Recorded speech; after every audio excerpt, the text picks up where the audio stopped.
ये प्रेम से श्री सद्गुरु महाराज की जय।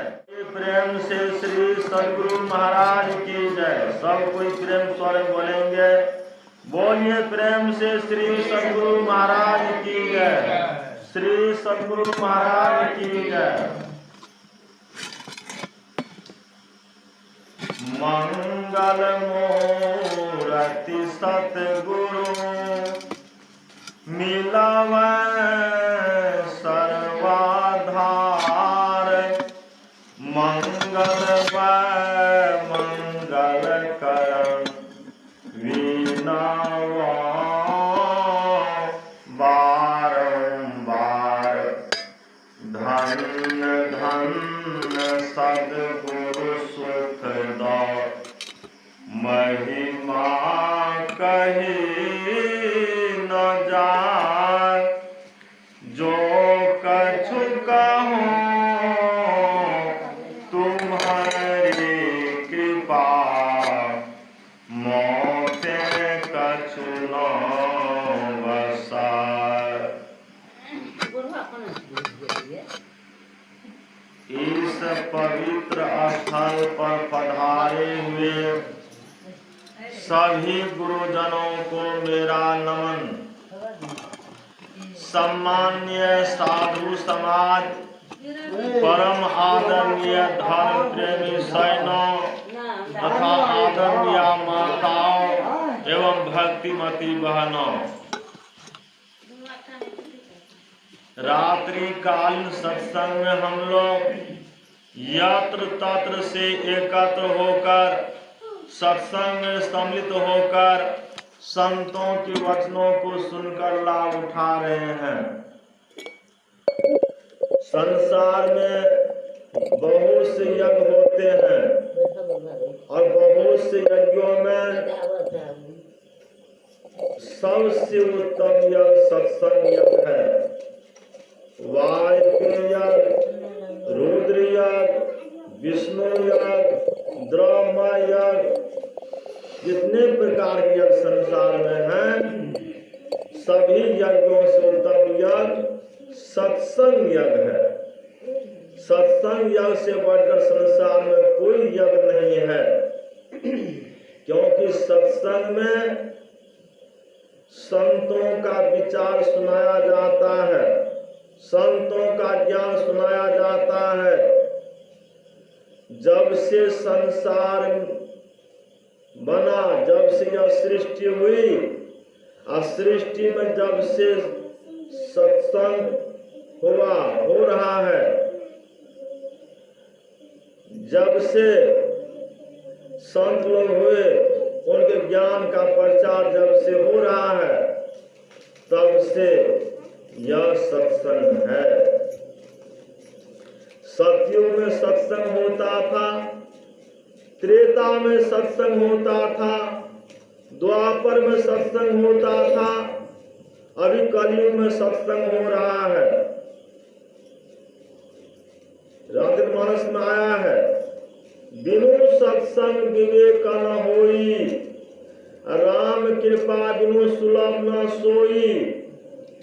बिना सत्संग से विवेक नहीं होता है, सत्संग का ज्ञान नहीं होता है, और सत्संग राम कृपा बिना सुलभ नहीं होता है। इस इलाके में बहुत से लोग हैं, लेकिन सब कोई सत्संग में नहीं आए। सत्संग वही व्यक्ति आए जिसमें राम कृपा हो गई। तो राम की जब कृपा होती है तो संतों का संग और संतों का सत्संग सुलभ होता है, और राम कृपा नहीं होगी तो संतों का संग और सत्संग सुलभ नहीं होगा। जब दरबही दीन दयाल राघव साधु संगति पाइए, अजही दरस परस समागम आदि पाप राशि नशय। जब परम पिता परमात्मा की असीम अनुकंपा होती है तो साधु संतों के दर्शन होते हैं।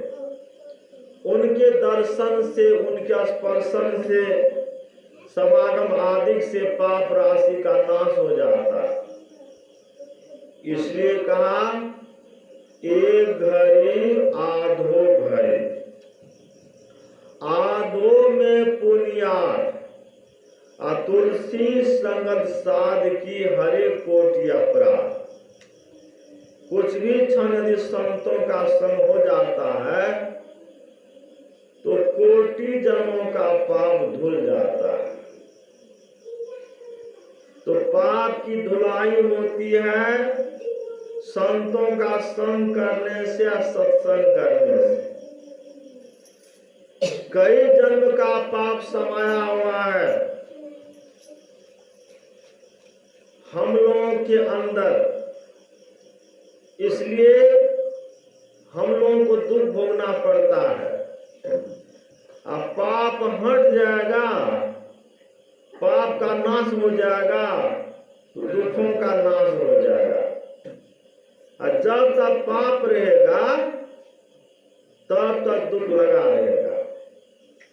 अब पाप हट जाएगा, दुख का नाश हो जाएगा, सुख मिल जाएगा। आप लोग जानते हैं कि स्वयं मनु, मनु शत्रुपा को 2 संतानें थी, क्रियावर्त और उत्तानपाद। उत्तानपाद को 2 स्त्रियां थी, सुनीति और सुरुचि।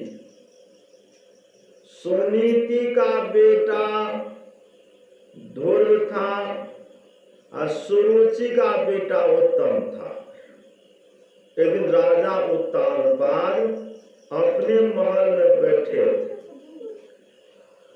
और सुरुचि का बेटा उत्तम पिता की गोद में जाकर बैठ गया और सुनीति का बेटा ध्रुव छोटा बालक था, वही पिता की गोद में जाकर बैठ गया।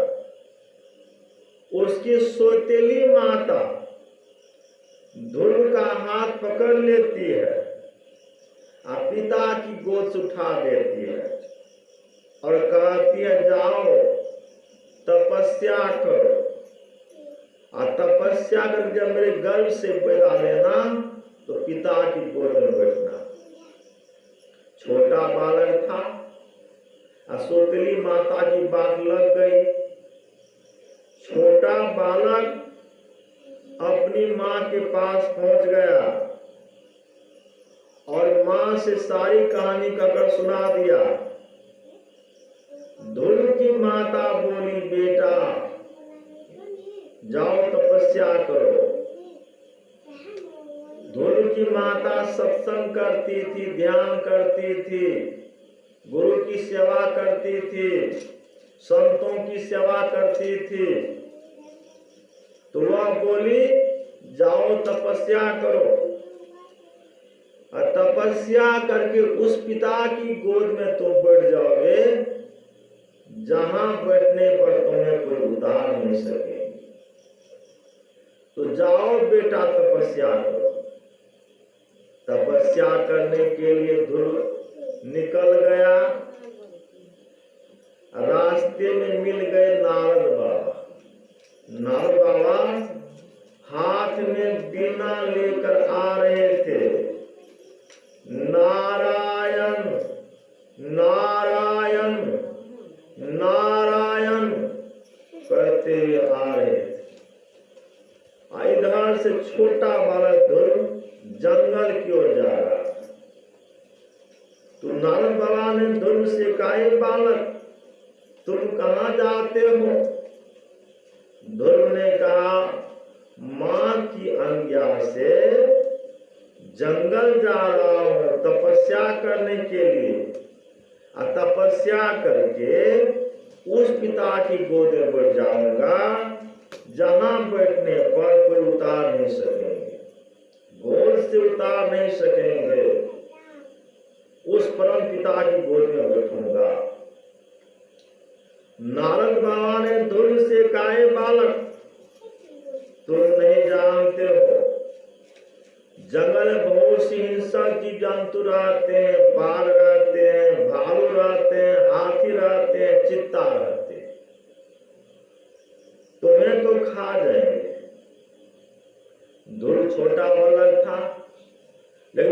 संस्कारी था।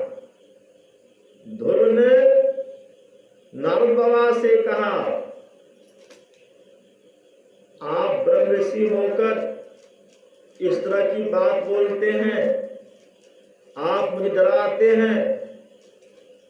अरे रण वन व्याधि पति में बिरथा डरहु जनी कोय, जो सहाय जननी जठर सुबह गयो की सोए। हमारी माता कितना मन अन्न खाकर पचा गई, अब माता के पेट में मांस का लोथरा था, उसे हमारी मां नहीं पचा सकी। तो जो परम पिता परमात्मा जंगल में रक्षा करेंगे, हाँ, जो परम पिता परमात्मा माता के पेट में रक्षा किए, वही परम पिता परमात्मा जंगल में रक्षा करेंगे। आप मुझे मौत से क्यों डराते हैं?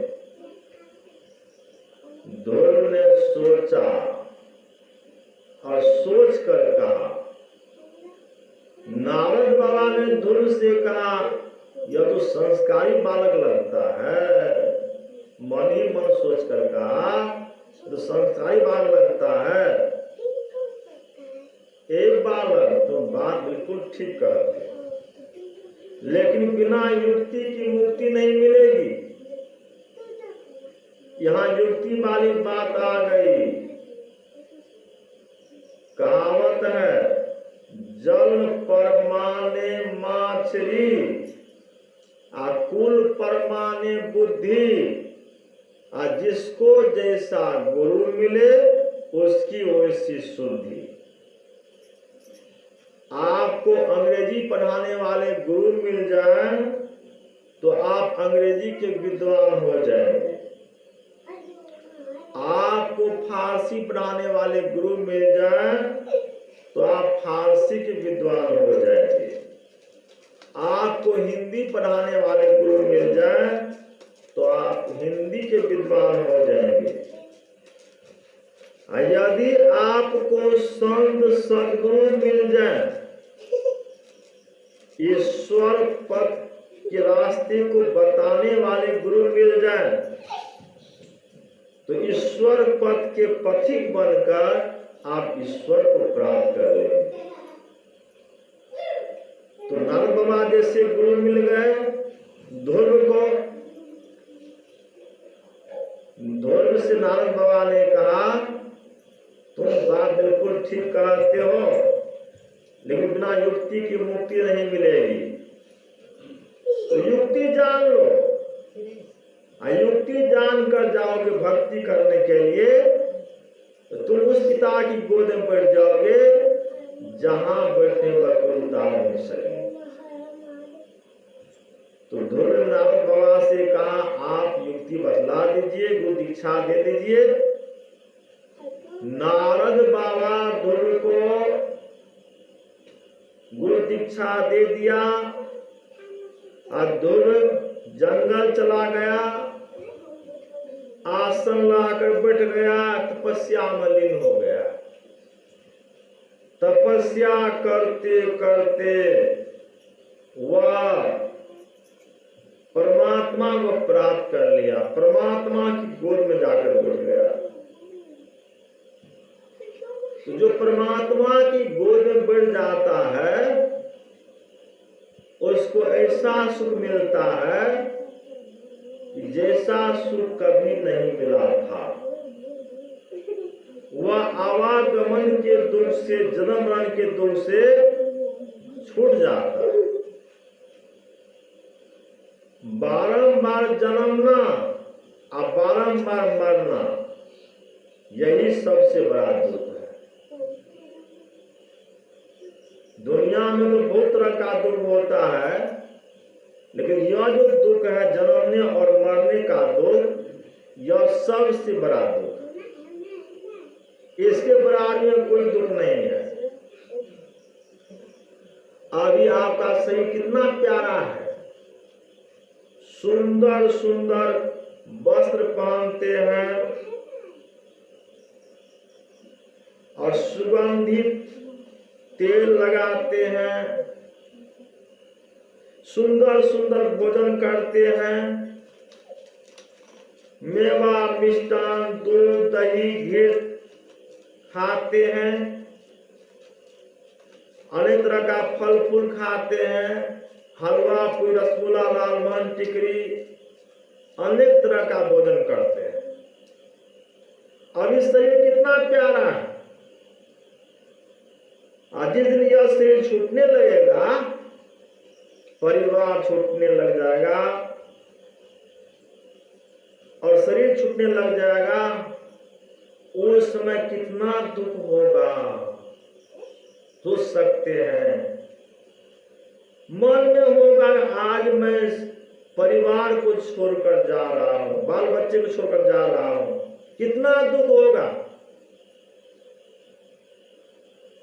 तो मरने के समय बहुत दुख होता है, और जन्मने के समय बच्चा को बहुत दुख होता है। जैसे बच्चा जन्म लेता है तो पहले रोता है, और यही रोना दुख की निशानी है। बच्चा को जन्मने समय दुख हुआ इसलिए रो दिया, तो जन्मने के समय बहुत दुख होता, हजार बिच्छू के डंक मारने के समान दुख जन्मने के समय होता है, हजार बिच्छू डंक मारने के समान दुख मरने समय होता है। इसी को हमारे गुरु महाराज ने कहा, आवागमन सम दुख दूजा है नहीं जग में कोई।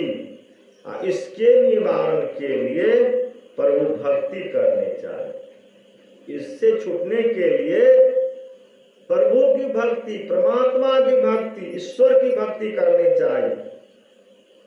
ईश्वर की भक्ति करेंगे इन दुखों से छूट जाएंगे। बंगाल की राजधानी थी मुर्शिदाबाद, अब बंगाल राजा थे अमीचंद। अमीचंद मर गए, अब उसका पुत्र था गोपीचंद, जो देखने में बहुत ही सुंदर था।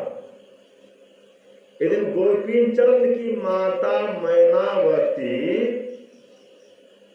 गोपीचंद के रूप को देखकर आंख से आंसू बहाने लग गए। गोपीचंद अपनी मां से पूछ देते हैं, मां तुम क्यों रोती हो, रोने का कारण बतलाओ।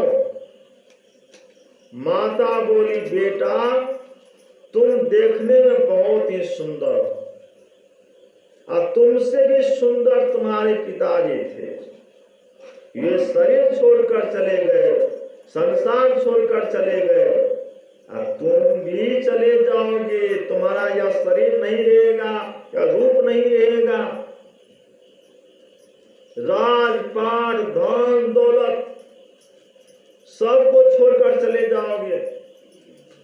जैसे तुम्हारे पिताजी चले गए वैसे तुम भी चले जाओगे। इसलिए मेरे आंख से आंसू निकल गए, इसलिए मैं रो रहा हूं बेटा। गोपीचंद अपनी मां से कहते हैं, मां जन्म मरण से छूटने का कोई उपाय है तो बतलाओ। बारंबार जन्मना नहीं पड़े, अब बारंबार मरना नहीं पड़े, इससे छूटने का कोई उपाय है तो बतलाओ। तो गोपीचंद की माता मैनावती कहती है, हाँ बेटा उपाय है। जो गोरख बाबा के आश्रम पर जाते हैं उनसे शिक्षा दीक्षा ग्रहण करते हैं, और शिक्षा दीक्षा ग्रहण कर साधना करते हैं, और साधना परिपक्व होते हैं, तो वे आवागमन के दुख से, जन्म मरण के दुख से सदा के लिए छूट जाते। तो गोपीचंद अविलंब गोरख बाबा के आश्रम पर गए, गुरु भगवान ने आदेश दिया, जाओ तुम अपनी माता जी से भिक्षा मांग कर आओ। गोपी चंद अपनी मां के पास पहुंच गया। दरवाजे पर खड़ा होकर मां को पुकारने लग गया, मां मुझे भिक्षा दो, मां मुझे भिक्षा दो, मां मुझे भिक्षा दो। गोपी चंद की माता मैनावती आंगन में थी। आंगन से द्वार पर आ गई और 3 चावल गोपी चंद को देने लग गए। गोपी चंद कहते, मां यही 3 चावल भिक्षा है। साधु संतों को कम से कम एक शाम का भोजन अवश्य देना चाहिए। यह तो एक शाम का भी भोजन नहीं है। गोपीचंद की माता मैनावती गोपीचंद को समझाती है, कहती है, बेटा तुमने समझा नहीं। यह 3 चावल देने का मतलब है 3 उपदेश। पहला उपदेश है, बेटा तुम खूब स्वादिष्ट भोजन करना। दूसरा उपदेश है, बेटा तुम खूब मुलायम बिछान पर सोना। और तीसरा उपदेश है, बेटा तुम मजबूत किलागढ़ में रहना। गोपीचंद कहते, मां मैं राजपाट धन दौलत सब कुछ छोड़ दिया हूं। मैं सन्यासी हो गया हूं और मेरे लिए स्वादिष्ट भोजन और मुलायम बिछान पर शयन और मजबूत किलागढ़ में रहना कैसे संभव। गोपीचंद की माता मैनावती गोपीचंद को समझाती है, कहती है, बेटा तुमने समझा नहीं। स्वादिष्ट भोजन करने का मतलब है कि जब तुमको खूब भूख लग जाए तब भोजन करना। अब भूख नहीं रहने पर तुम मेवा मिष्टान दूध दही घी कुछ भी खा जाओगे तो वह तुम्हारे लिए स्वादिष्ट भोजन नहीं होगा। अब भूख रहने पर तुम सूखी रोटी भी खा जाओगे तो वह तुम्हारे लिए स्वादिष्ट भोजन होगा। इसलिए हे बेटा खूब भूख लगने पर भोजन करना, वही है स्वादिष्ट भोजन। अब मुलायम बिछान पर सोने का मतलब है कि जब तुमको खूब नींद लग जाए तब सोना।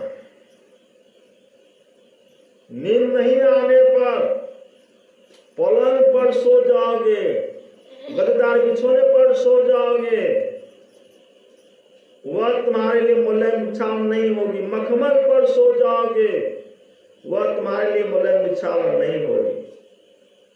और नींद आने पर तुम जहां कहीं भी सो जाओगे तो वह तुम्हारे लिए मुलायम बिछावन होगी। इसलिए हे बेटा खूब नींद आने पर सोना।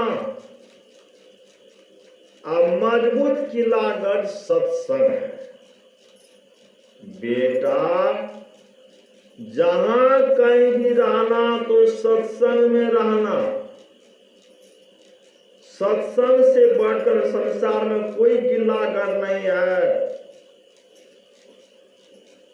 एक समय भगवान शंकर और पार्वती दोनों जंगल के रास्ते होकर जा रहे थे। जब भगवान शंकर घनघोर जंगल में पहुंच गए तो वहां हाथ जोड़कर प्रणाम करने लगे। पार्वती पूछ देती है, आप यहां किसको प्रणाम करते हैं? यहाँ कोई महापुरुष भी नहीं है, कोई भगवान भी नहीं है, कोई किसी भगवान की प्रतिमा भी नहीं है, संत की प्रतिमा भी नहीं है। यहाँ घनघोर जंगल है, घना जंगल में बाघ, हाथी, भालू, चीता, बहुत से खूंखार जानवर रहते हैं। तो आप प्रणाम किसको करते हैं? तो भगवान शंकर ने पार्वती से कहा, पार्वती सुनो, मैं त्रिकालदर्शी हूं, भूत भविष्य वर्तमान सब कुछ जानता। अभी यहाँ जंगल है, आज से 1000 वर्ष पहले यहाँ जंगल नहीं था। एक मरुस्थल था, यहाँ बहुत से साधु संत आए थे, यहाँ सत्संग हुआ था। यह भूमि, यह जगह पवित्र है, इसलिए प्रणाम करता। फिर जंगल पार कर गए, एक मरुस्थल में पहुंच गए, और वहां भी भगवान शंकर हाथ जोड़कर प्रणाम करने लग गए। पार्वती पूछती है, यहां क्यों प्रणाम करते हैं? यहां तो कुछ नहीं है। भगवान शंकर ने कहा, यहां कुछ नहीं है, यहां कुछ होने वाला है। यहां सत्संग होगा, यह जगह पवित्र है, इसलिए प्रणाम करता। तो जहां सत्संग हुआ था, उस जगह को भगवान शंकर ने प्रणाम किया। जहां सत्संग होने वाला था, उस जगह को भगवान शंकर ने प्रणाम किया। तो भगवान शंकर, भगवान श्री राम, भगवान श्री कृष्ण सत्संग करते थे। भगवान शंकर ने पार्वती से कहा, गिरिजा संत समागम, समन लाभ कछु आन, बिनु हरि कृपा न होई सो, गा